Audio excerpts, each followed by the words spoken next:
Hello everyone, welcome back to Wildermyth. We are picking up here at the beginning of Chapter 4 with an interesting objective.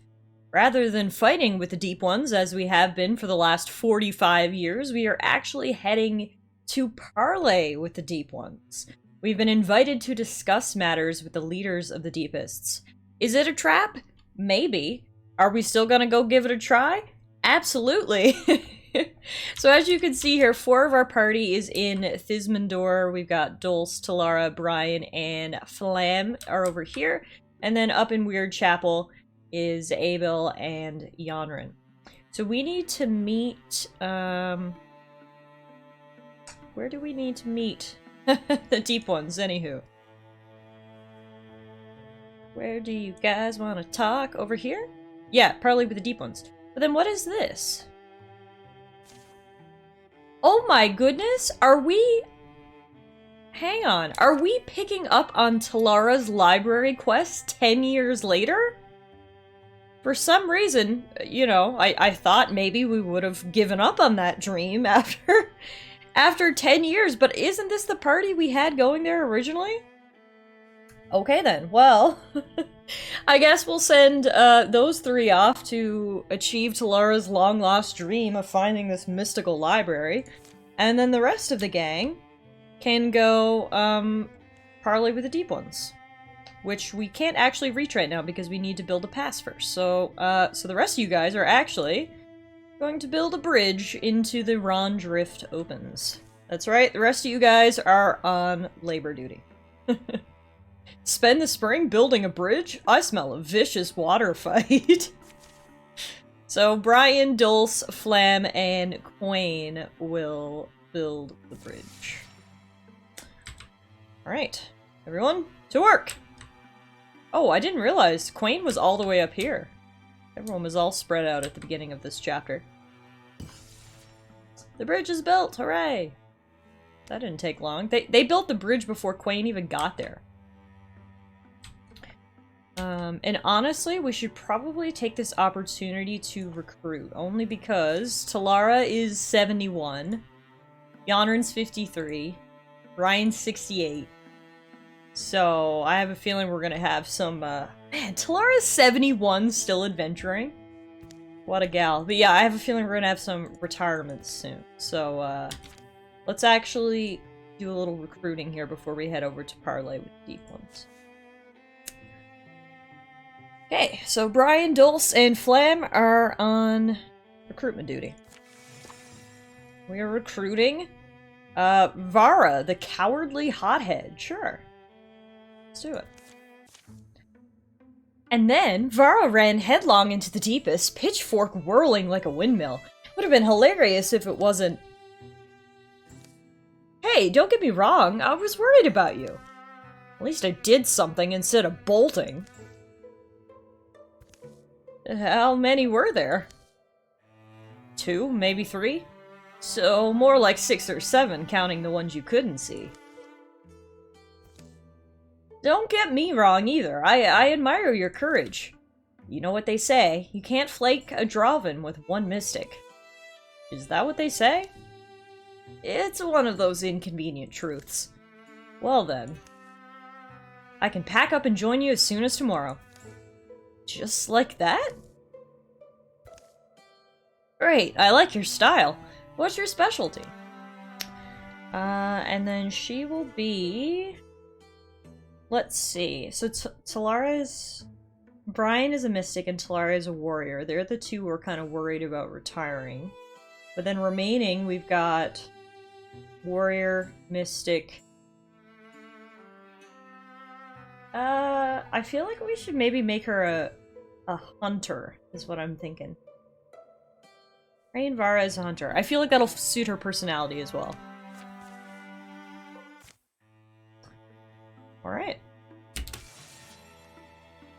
So, as Vara is getting all ready to go, getting her gear together, the story continues for Tallara and Yanrin as they search for the mystical Library of Light. There's no correct version of this story, but that's why it's fun. According to most tellings, the Library of Light was mortared together with magic, built from bricks cut off the moon. Most say the Emberworld sorceress, Lobeline Strixskin, brought the library into being. Some storytellers have it that a great many mystics helped her, and she promptly chained them all to a volcano afterwards and sent them into space. That is now the comet Amestius. Wow, that is quite the lore. One version has her using her own life to complete the casting. Yuck. That one's gross. There's the one where she visits the spirit realm. I don't remember why. I don't think anything happens. Maybe she just wanted to visit. Honestly, it was her name that first intrigued me. Lobeline Strixskin. There's a mystery there, right? The stories have always been like starlight, scattered and small and uncertain. But bound with this magnetic gram that draws the fragments together, becomes a single childish hope. This enduring, embarrassing sense of, what if? Can you imagine it? A limitless and ever-growing trove of books? Every volume that's been written? Every scroll? Every epic? They'll arrive the next day. How should they spend the night? Fire and conversation. Hey, we got some animated fire here. Tallara is jazzed about this library, which, I mean, learning more about its apparent lore, I kinda am too, but yeah, love that for her. The fire is high and their friendship deepens. The night gives them courage. But the next morning, they'll reach their goal. And find it guarded! Dun dun dun! We do get some courage, though. And we are fighting a Hill Guardian. A ponderous bulk that moves with an unexpected delicacy. Okay. Just this guy? Kinda looks like it. Toss a few axes at him. Oh no! Toss another axe at him. Oh my god! One hit KO from the throwing axe! Tallara, you can't retire, girl. You are too OP. Tallara is now a Goldhorn warrior. And we're gonna upgrade her inspiration, because at this point she's a 71-year-old badass. She's given her allies lots of inspiration. And we're going to give Abel the endurance passive ability. We found a Moon Willow Talisman, an ancient charm to hang around your waist, which gives plus 0.7 speed. Let's give that to Yanrin. Well, what do you call that? A golem? I feel like that's a good sign. Is that a good sign? Of course! How would anyone make a golem without books? Oh! Golem books. Lobeline Strixskin rather famously recorded that there were two ways a traveler would be able to locate her library. One is you turn yourself into a Voggerbeast, the creature who so loves to devour lies. That many books would give off a great ripe aroma like a, I don't know, Mount Bacon? Today's episode is very funny. A mountain made of bacon? Good. What's the second way? Just how big it is! The interior of the library is a symphony of sunlight playing for a frozen ballet of crammed shelves. Look at the carvings on the wood. Every space is crowded with volumes. Where old words gather, young hearts bloom. This is what dreams look like. Could you even dream this? The library was a dream. That's how it began. Why I studied magic all my life? Same as every magician. I wanted to make my dreams real. I didn't understand then. When dreams come true, you become more clutching, not less. You fear sleeping, as you fear waking up. The library was a dream, and that's what it must remain. Those who leave it will never find their way back. Many days later. Tallara? We need to leave, Yanrin. No, we need to leave. Something I've realized, I guess. I'm not sure when. A long time ago, maybe. Grand times I've spent with books. Times I was alone with a novel and a window and a rainstorm. I'm glad we came here. Glad we found it. Saw it all. I've always been afraid to write my own stories. Afraid they'd end up nowhere. Matter to no one. but I think that could be the next dream for me. Sounds like a nice way to spend your retirement, Tallara. Tallara, what if you can't go back? In stories, isn't that the rule? That you can only visit it once?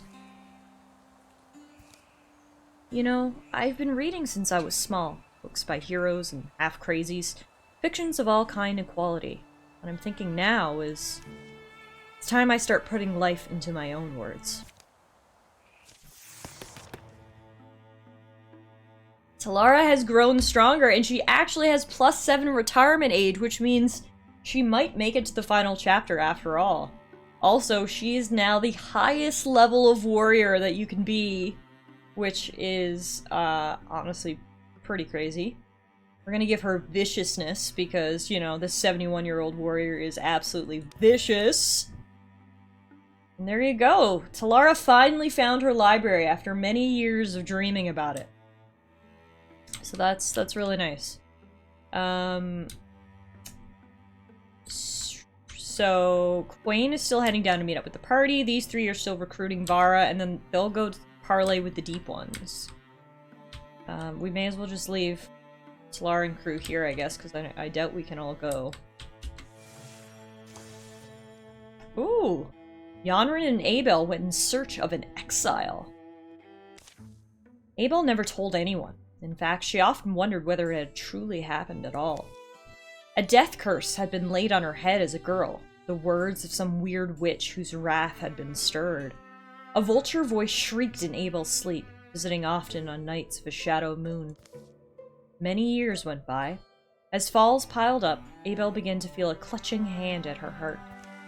And at last, she confided in someone. She chose the person she cared for most of all. I love how the person she cares for most of all is not her mother. Oof. Sorry, Tallara. Clearly you were too invested in your library for your child to love you. You didn't have your priorities straight. But okay. To Uncle Yanrin she went.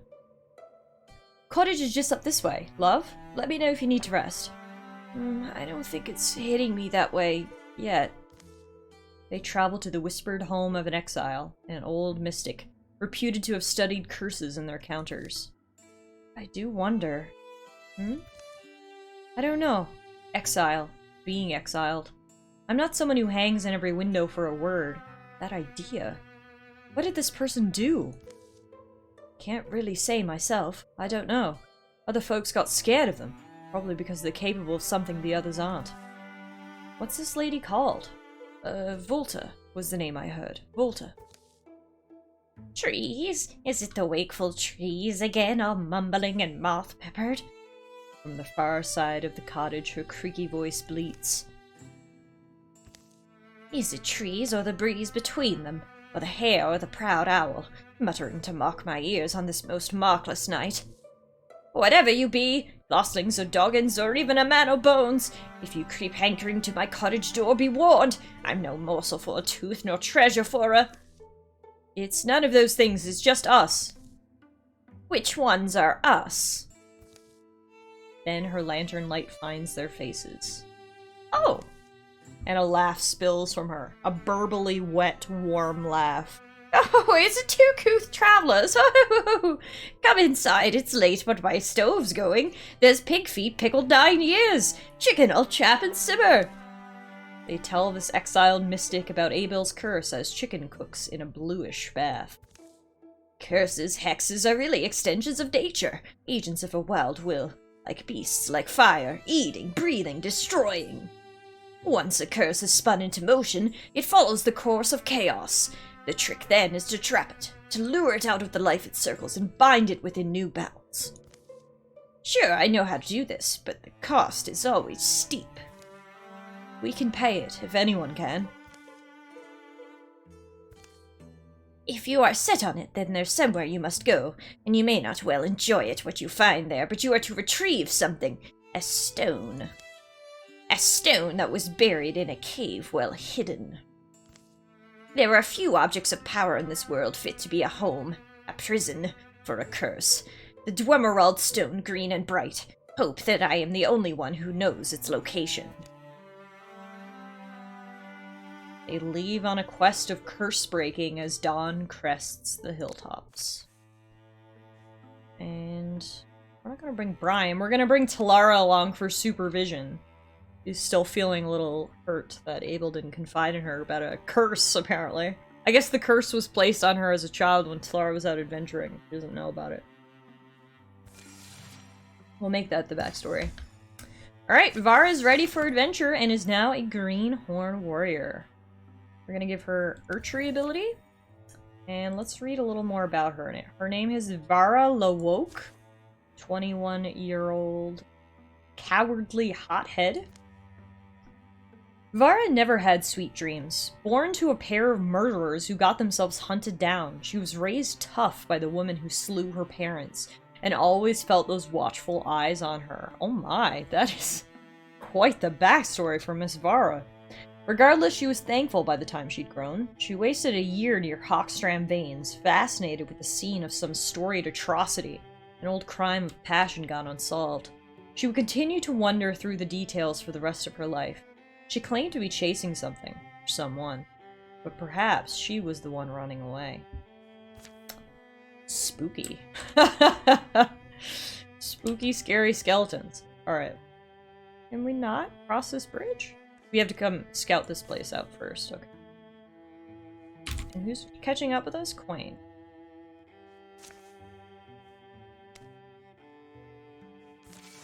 There we go. Get everyone moving and grooving. They're heading up to Called Comet Gorge. And we have an event called The Alternate. The farthest out reaches of Ron Drift opens. I'll just do one sweep over the next ridge there and call it good.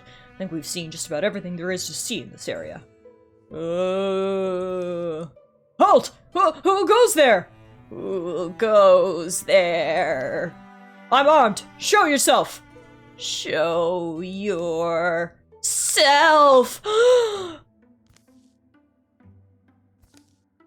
What the blazes? What the blazes? That's not funny. Stop it! That's not funny. Stop it! Who are you? What are you? Who am I? I'm Dulce.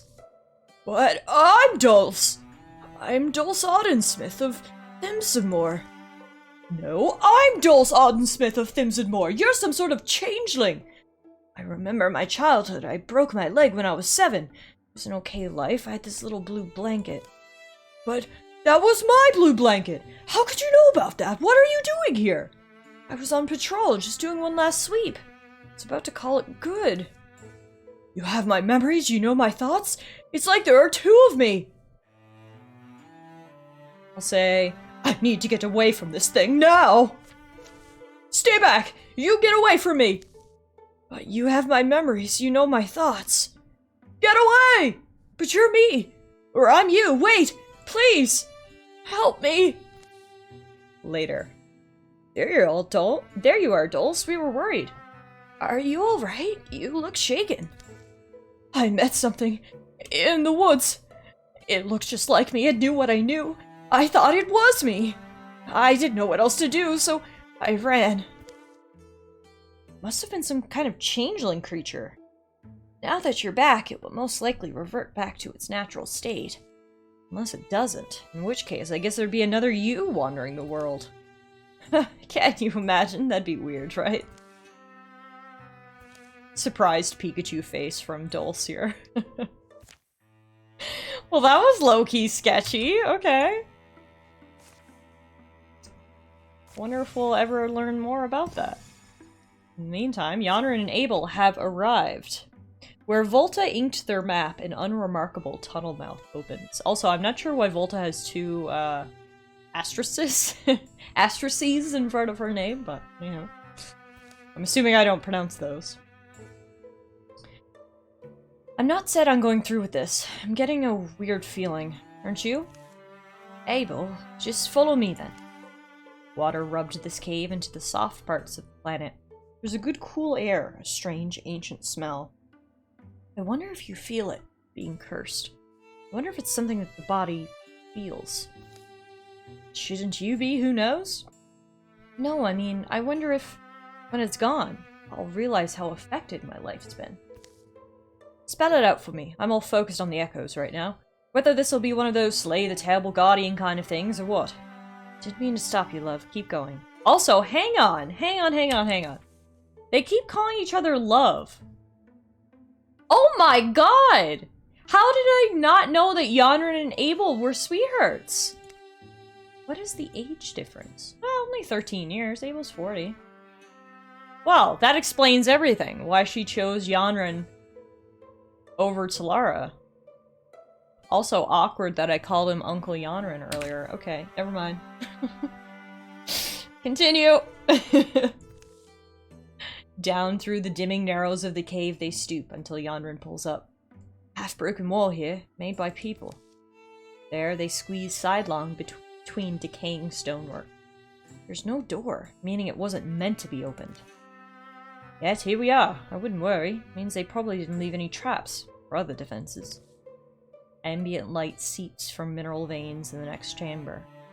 How old is it, though? This mortar comes away like cake paste.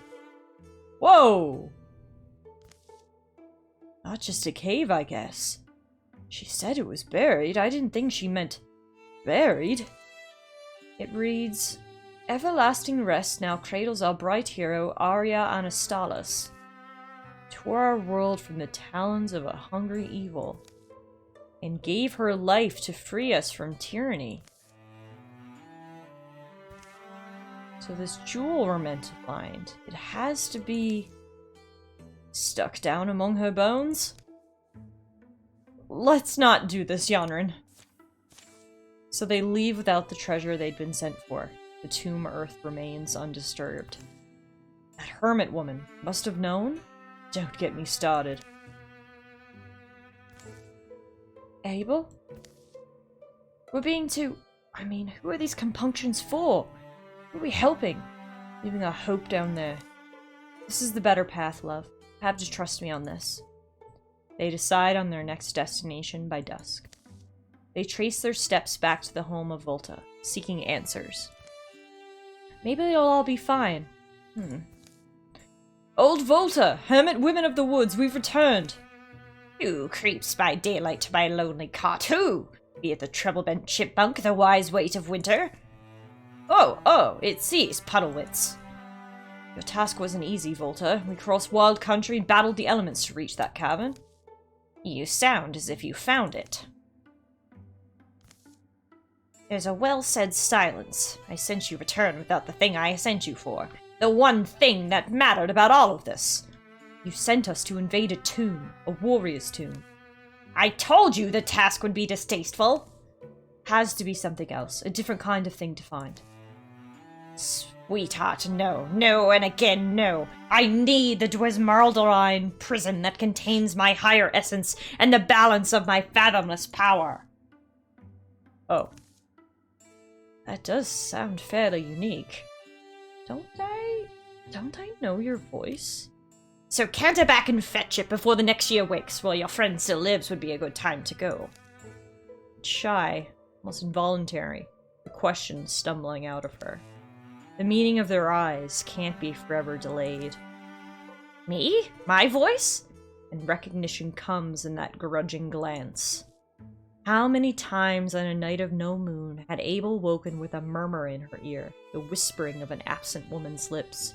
The whisper would rise in pitch as it went away, receding as if on wings, and become a fledgmy far-off shriek, haunting the rafters. I've heard your words, your strange words in the darkness, crackling. A voice climbing to a sky, the voice of the one who is awfully pretty for her age? Love, you mean this is... My curse comes from her. What? No, that's weird. That would be smart if it was me, but because... Oh, fine, yes, okay, I'm your curse mother. And you may as well know it all at this point. My name isn't Volta. Why would it be? No, call me Volta. Volta of Grey Mountain. So maybe I was supposed to pronounce those asterisks? For I am the Vulture Queen herself! In the charred and sun-rayed days before the Wait, you're getting this, right? You understand what I'm doing? Huh? You're explaining the thing. Alright, perfect. So, in the charred and sun-raw days before the rise of the tree-talkers, the star-watchers, or the wave-wandering poets, in those scorched and beautiful days, I was Volta of Grey Mountain. Volta, who conquered all the lands and peoples within my span. My soldiers were plentiful as the stones, and I stooped over every town, farm, and tower, plucked every gobbet of joy that pleased me. Crazy, you think? And my reign would have lasted forever, except for our hero, the woman from the tomb, the statue. An acne-scarred pinstrel is what she was. Aria Anastala is her bad and cumbersome name. She played at paying me tribute. Came low-tailed under my perch like a strood. Only as I looked in the gem she offered, she then dealt me a blow that would kill a mortal. So by some power's hand, the great balance of myself poured from me. My essence was imprisoned within that jewel for eternity, and I began my wingless exile. Cast clattering down the mountain, a marrowless bone, little to no memory thereafter of what I'd been. I had to remember forcibly, through an embattling fog, over eons. Ever heard something like this? How long ago are we meant to believe this all happened?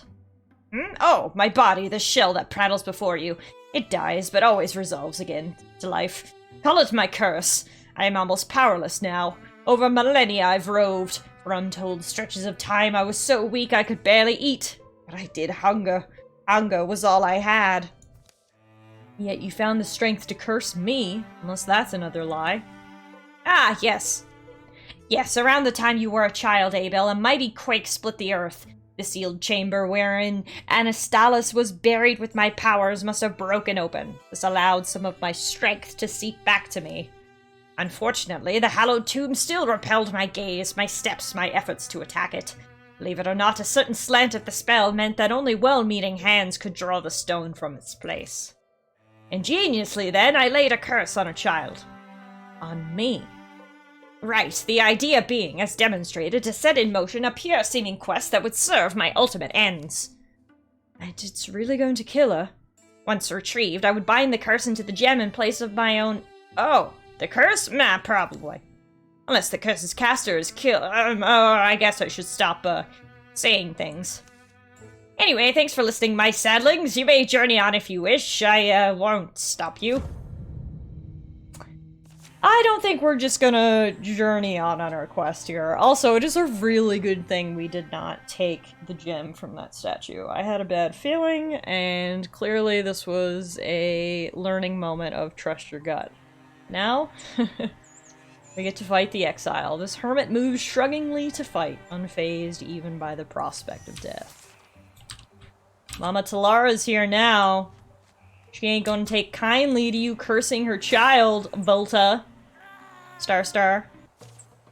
Wow. That was easy. This is why you don't make a mother mad. So, passes who? Bolton, wasn't it? Volter? That wasn't satisfying. Well. Hey, but now let's burn the house down. They don't. They leave it like a grave marker and go. And peace follows with a turning year. Deaf sleeper once a voice pecked and burrowed. Abel will find that she knows it for sure one day, that the curse, whatever weight it might have carried, is gone. And somehow, in the wild, 20 long seasons later... Ugh, that was the best one yet! Suppose we must try again. Honorin is now a bronze horn warrior. I'm gonna give him fox flight. Alright. We've had lots of side quests here today. The gang has finally arrived in Elderwild and to parley with the Deep Ones. This is actually the final fight of the chapters. This is a short and sweet chapter. Let's, I love how they're giving away, though, that the parley doesn't go as anticipated, because we're going into a fight, so... Good to know.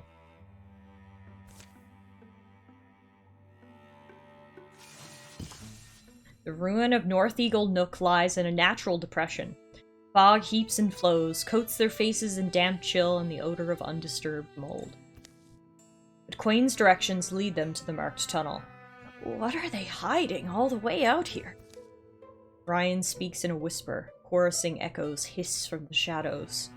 I do think they must have something worth owning down their darkest shafts, right? Vague light slips in from somewhere, daubs the underground with faint hues. Through a prism of grays it twists and stretches, a snaking, splitting cavern, cold and bone-quiet.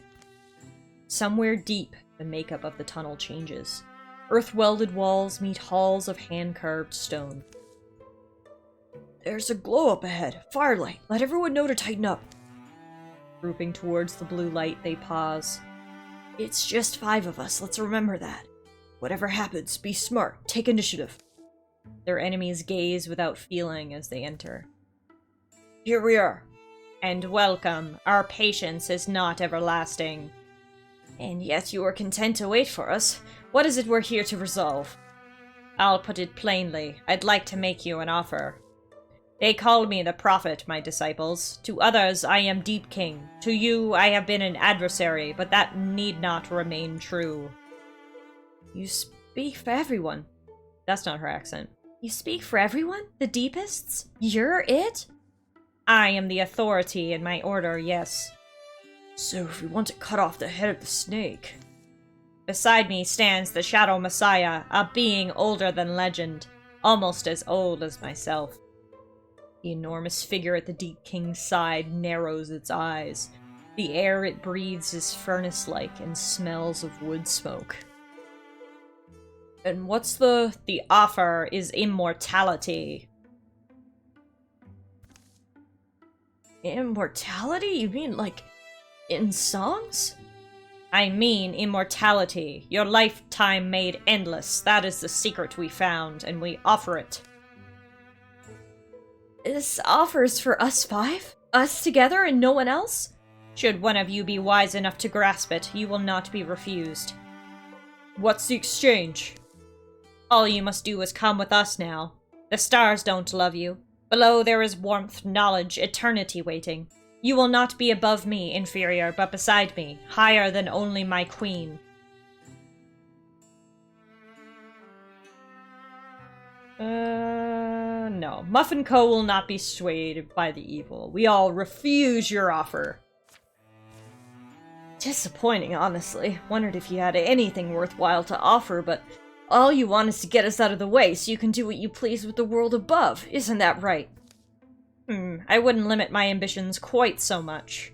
But removing you is obviously the next step. Should any of you escape this cavern, you can consider our truce at an end. At least we tried. The Deep King moves away into the shadows, and his attendants move forward. Wow, go low! Forget chopping off snakeheads, isn't this the time we run? I think so. Okay. We got lots of guys here, including the Shadow Messiah. And the Deepest will keep coming. Our objective is to escape. So we need to escape. Oh my god, all the way over here. Alright. That's far. Okay.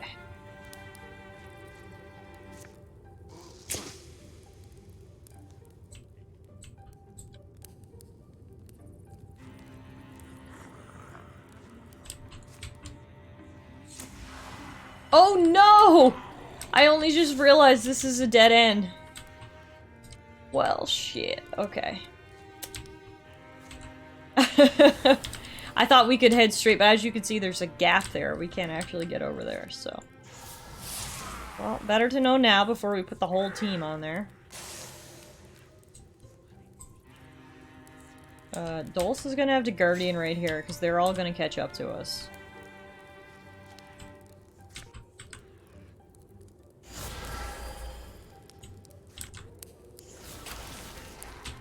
You hold him back, Dulce.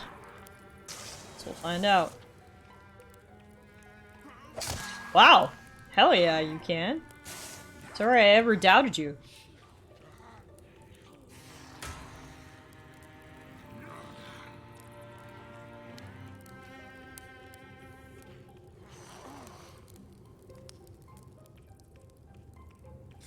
And this is why you don't agree to parley in the thick of the enemy's fortress.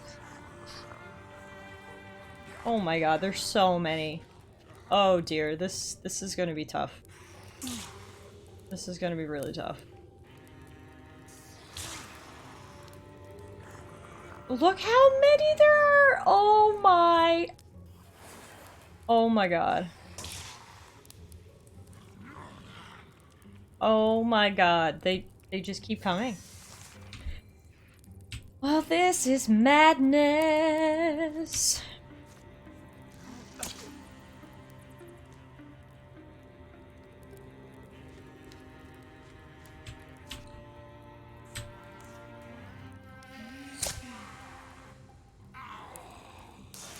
Everyone keep moving, I guess. I have no other strategy. Except just move and, get as many people as we can. Why can't you hit the chosen from that? He's behind these bones. Okay, that sucks. Dulce, you're coming this way. Brian.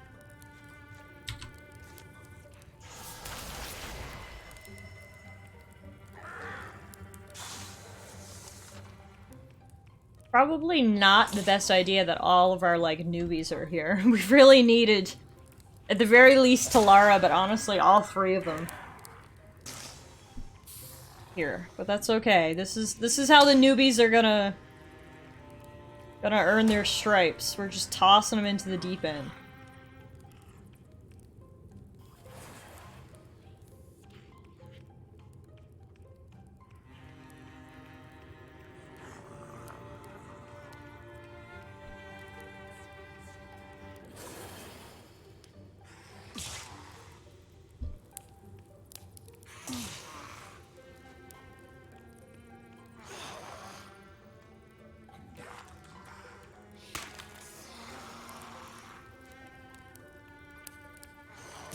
Like 1, 2, 3, 4, 5, 6, 7, 8, 9, 10, 11, 12, 13, 14. It's 14 on 5.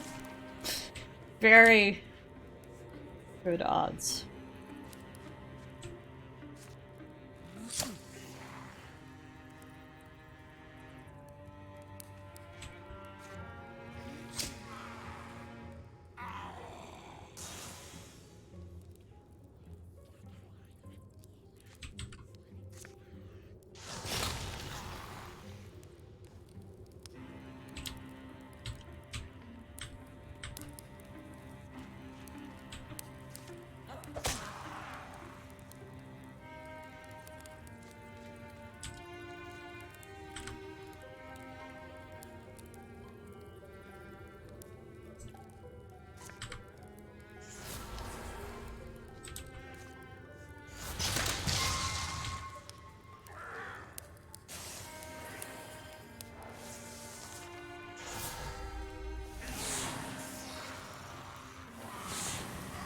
Oh wow, thank you for hurting your own dude. That was very helpful for us. Take whatever help we can get at this point.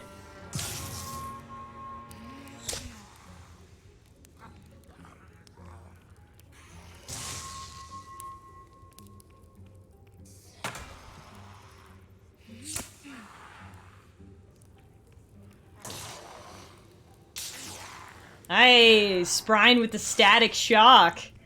What you get when your body is 75% lightning. Oh no, Dulce is taking hits. Dulce is taking hits.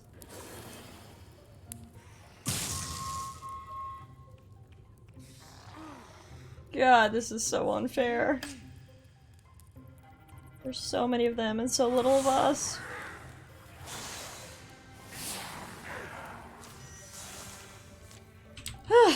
Keep moving!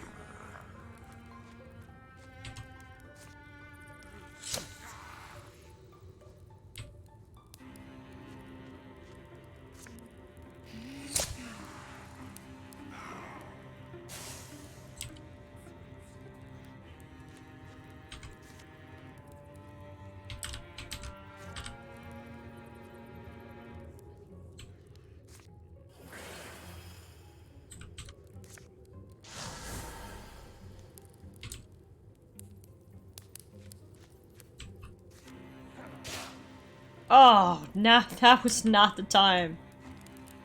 And dodge our attack. Damn. Okay.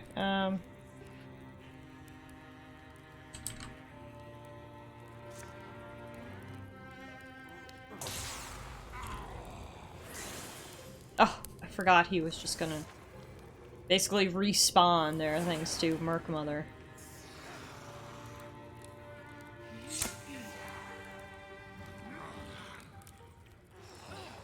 Oh no, Vara! You literally just joined us! Are you gonna die on your first mission? I'll feel so bad. Be horribly maimed. One or the other.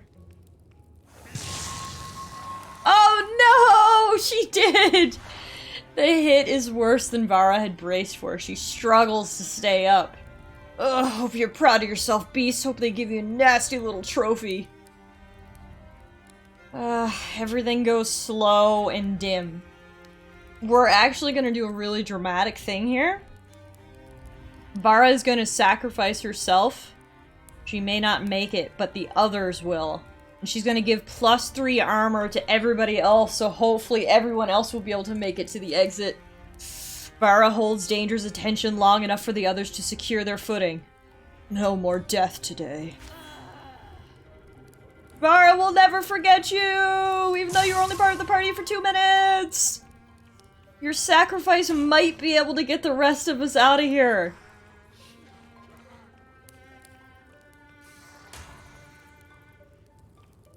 That's our first death of this campaign. Oh dear. Okay. Keep moving.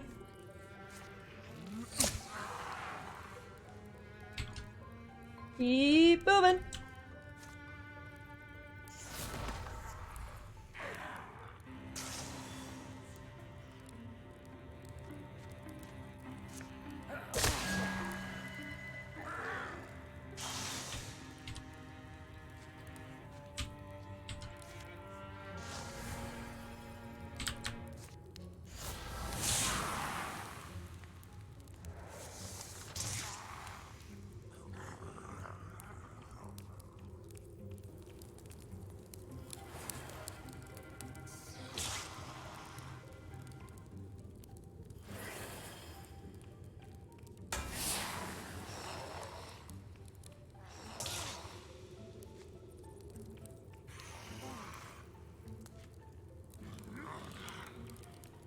They literally just keep coming. We are not putting a dent in their ranks at all. Crazy.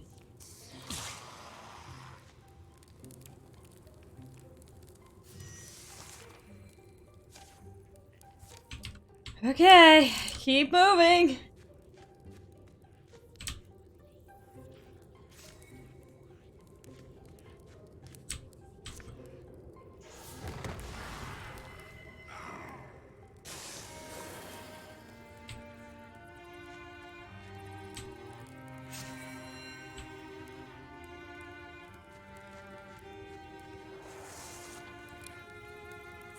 Takes 100 years to get through the enemy turn because there's so many of them.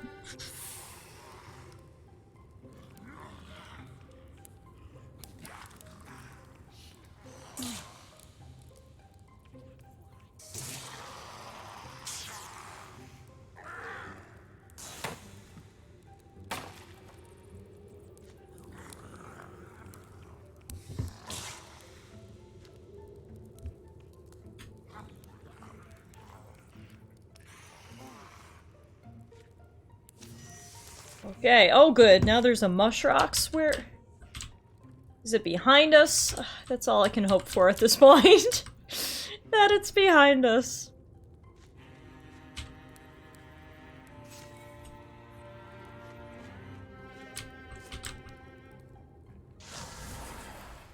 Dulce is getting real low on health. Ugh, okay. Come on, buddy.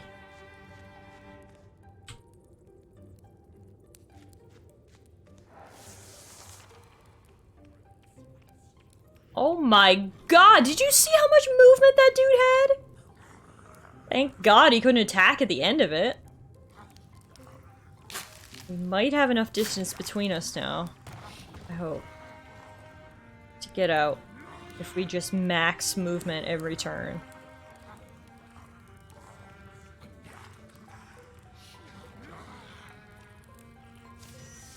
I don't know where this Mushrox is, but at this point, I don't care. Run! Run! I repeat, run! Last one, come on, Brian! Alright. I don't know if they're gonna be able to catch us. We might be in the clear here.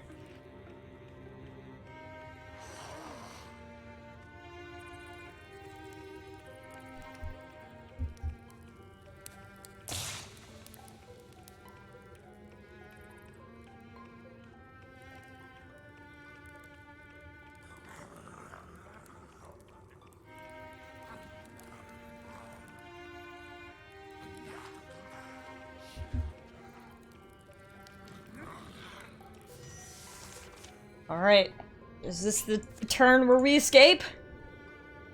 Go, go, go! Everyone to the exit! Oh man, that was actually really tough. Rest in peace to young Vara, whose sacrifice literally got the rest of us out of there. I don't know if we would have made it out otherwise. Wow. Alright, we found the Fox Pierce, a tier 2 spear, which we'll just salvage. Everyone out? Vara didn't make it. So much for peace offerings. As for our dead, we'll mourn them well and long. Mysteries like mists gather, grow, and surge at their heels. A few weeks pass. The stars are clouded. The more I think about it, the less I believe it. Believe what? That sackload he gave us about eternal life and all. I don't see what difference it makes. The point is, they believe it. Not the head guy we talked to, but I mean the underlings. That's something we can think about. It's something, sure. A crack. A flaw.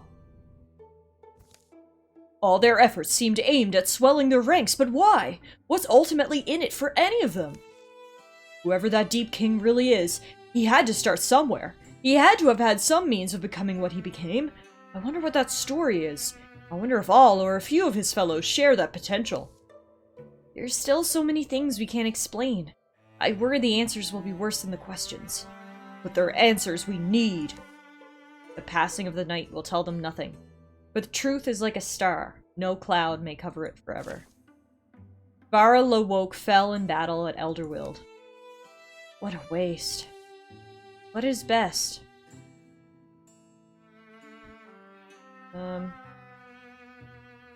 Honestly, she barely was a part of the party enough to be really added to our legacy, so let's bury her quietly near her family.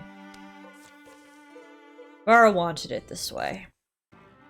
Alright, even though we had a sacrifice, we did manage to secure 10 years of peace after those disastrous peace talks.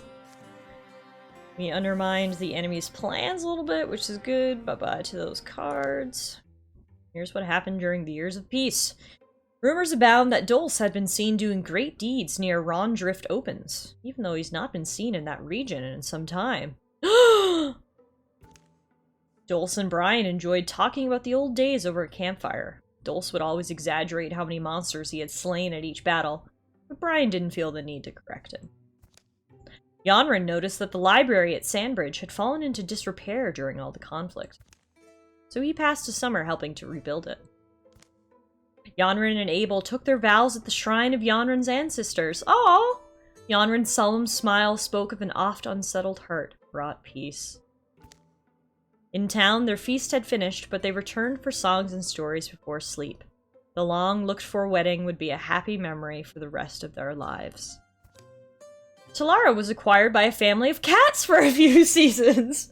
Her daughter got married. Tallara, feeling lost and confused, decided to go, make a new family.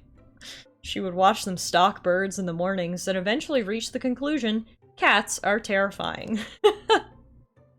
Plant wealth and watch it grow, an old woman told Brian. So he planted coins alongside a scattering of healthy seeds. Trees sprung up, but their leaves were green, not gold. Whispers rose again. Folks were flocking to the promises of a powerful cult. Without a troubled world around them, impressionable minds can still be swayed by subtle tongues, given time. The young tend to be the most idealistic. Easiest to enamor, easiest to ensnare. Abel and Yonrin Dark's son had— oh, cool! Abel and Yonrin had a son! His name is Ugan. Very cool. He is a greenhorn warrior. Give him untouchable. Also, Brian can become fully transformed. Although, I don't know if I want to give it to him, because then he can't use a weapon. No. We're gonna leave one arm free. Otherwise, like I said, he can't use a weapon, which I think will be a major disadvantage. Alright, time to upgrade! Guess what? You're getting new armor! Guess what? You're getting new armor! Guess what? You're getting new armor! I think everyone has tier 2 armor now, which is good. Let's get some weapons. We actually might not have— oh, yep, we can give Flamway a better staff. Green bark cane. Nice. I don't want to use too many of my LP. That's only 3, though. We'll give Yonrin a better bow. Okay, and then that's it for now. Legends rest in places like this. Ancient places? Forgotten places. Tell me if you see anything, unless it's bones. What are we looking for, Yonrin? Also not sure. Yonrin located this tomb after a rare, seemingly inconsequential find. A segment of a long-lost epic had turned up one night as he was cleaning his chambers. The feats of the story's main figures felt familiar once he studied them. Digging through old books, he deduced where the heroes of the verse were interred. Call it a hunch, maybe. They fought monsters under mountains, bullmen, diminutive horned thongs out of the darkness, and beasts made of living fungus. They saved their world, so could be a lesson buried here, don't you think? Watch your step. The lantern illuminates webs and wrought stone. Shadows shrink, hardening into cracks and hollows around the walls. Heroes were buried here. Surprised those things still light. I've got the touch of fire. Don't I usually? You ever think about where you'll get buried? I doubt any of us gets a crypt. I take that as a challenge. How big's a crypt have to be? We could all go in on it together. That'd be the smart thing. What about being cast in the sea? I can imagine sinking down and becoming something else. A whale. This is interesting. Here evermore lie Elias and Lestrand. Their love, which protected so many, shall cradle their eternal sleep. The statue of the two lovers wears a satin layer of dust. Aside from that, it's pristine. Imagine being immortalized so magnificently. I suppose that's why we do this. I'll carve you a statue. I'll even fix your... Yonrin moves to another tomb set apart against the far wall. Looks like the others, but something about it seems off. As he lays a hand upon it, he knows. Hey, this one's been touched. Touched? This dust is disturbed. The shadows deepen. And it looks like we're starting off Chapter 5 right into a battle, ladies and gentlemen. Tomb of the Forgotten Heroes. We will call it a day for this episode. We did a lot in this episode. I didn't realize how long it was running. So we'll pick up from Chapter 5 on our next episode of Wildermyth. I hope you guys enjoyed today's episode. Lots happened. And we are heading into the final chapter of our saga. See you guys next time!